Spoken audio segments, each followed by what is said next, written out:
வணக்கம் நண்பர்களே. ரொம்ப நாள் கழிச்சு ஒரு இன்ஃபர்மேட்டிவ் வீடியோ போடலான்னு இருக்கேன்.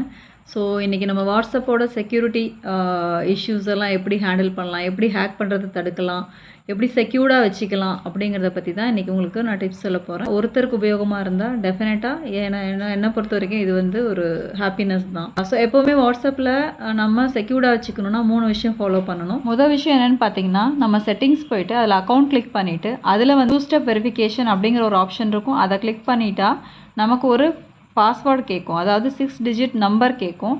அந்த நம்பர் வந்து நம்ம தெரிஞ்ச நம்பரோ, அதாவது மொபைல் நம்பரை முன்னையோ பின்னையோ இல்லை நம்ம டேட் ஆஃப் பர்த்தோ வைக்கக்கூடாது. யுனிக்காக உங்களுக்கு மட்டுமே தெரிகிற ஒரு நம்பராக வந்து சூஸ் பண்ணிக்கணும். சப்போஸ் யாராவது உங்கள் வாட்ஸ்அப்பை வெளியிலேருந்து ஹேக் பண்ணணும்னு நினச்சாங்கன்னா அந்த நம்பர் இல்லாமல் அவங்களால தான் ஹேக் பண்ண முடியாது. த கோட் யூ என்டர்ட் இஸ் இன்கரெக்ட்டுங்கிற ஒரு இன்ஃபர்மேஷன் வரும்.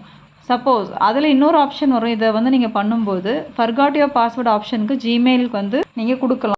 ரெண்டாவது பார்த்தீங்கன்னா, செட்டிங்ஸில் போயிட்டு ஸ்டோரேஜ் அண்ட் டேட்டாவில் போயிட்டு மீடியா ஆட்டோ டவுன்லோடுங்கிற ஆப்ஷனை செலக்ட் பண்ணிங்கன்னா இந்த மாதிரி 5 ஆப்ஷன் வரும். அது எல்லாத்தையும் வந்து டிக் மார்க் பண்ணிடுங்க. ஸோ தட் உங்களுக்கு வாட்ஸ்அப் மெசேஜ் ஓப்பன் பண்ணிங்கனாலும் உங்களுக்கு அந்த ஆட்டோ டவுன்லோட் ஆகாது. உங்கள் மொபைல் சேஃபாக இருக்கும்.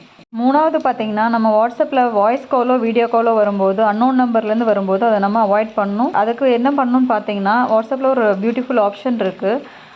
சைலன்ஸ் அன்னோன் நம்பருங்கிற ஒரு ஆப்ஷன் இருக்குது. அந்த ஆப்ஷனை வந்து நம்ம செலக்ட் பண்ணி வச்சுக்கிட்டோம்னா நம்ம அன்னோன் நம்பர்லேருந்து வர கால் வந்து நம்ம சைலண்ட் மோடில் வச்சுக்கும். நோன் நம்பரில் இருக்க வர கால் மட்டும் தான் நமக்கு வந்து ரிங் டோன் அடிக்கும்.